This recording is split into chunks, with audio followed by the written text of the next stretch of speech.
আগামী 18 জানুয়ারি রাউজান উপজেলা বিএনপির সম্মেলনের তারিখ ঘোষণা করেছে চট্টগ্রাম উত্তর জেলা বিএনপি। একাংশকে বাদ দিয়ে সম্মেলনের প্রস্তুতি নেওয়া হয়েছে বলে অভিযোগ এনে তুমুল উত্তেজনা সৃষ্টি হয়েছে বিএনপি নেতাকর্মীদের ভেতর।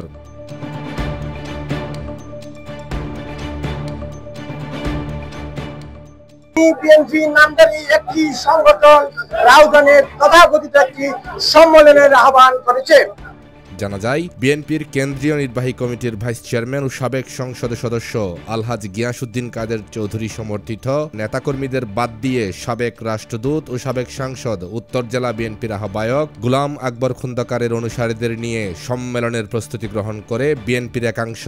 এরই প্রতিবাদে এবং সম্মেলন বন্ধের দাবিতে বিক্ষোভ মিছিল করেছে আলহাজ গিয়াসউদ্দিন কাদের চৌধুরী সমর্থিত বিএনপি নেতাকর্মীরা।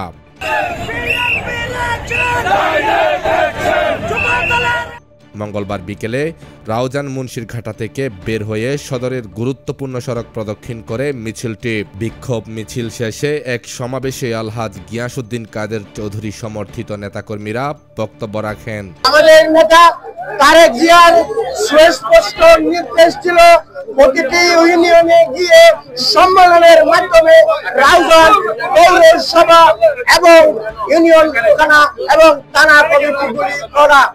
ইতিমধ্যেই তথাকথিত সেই গোষ্ঠী তারেক জিয়ার সেই আদেশকে অমান্য করে যে কিছু পকেট কমিটি করে আগামী 18 তারিখ একটি সম্মেলন করতেছেন।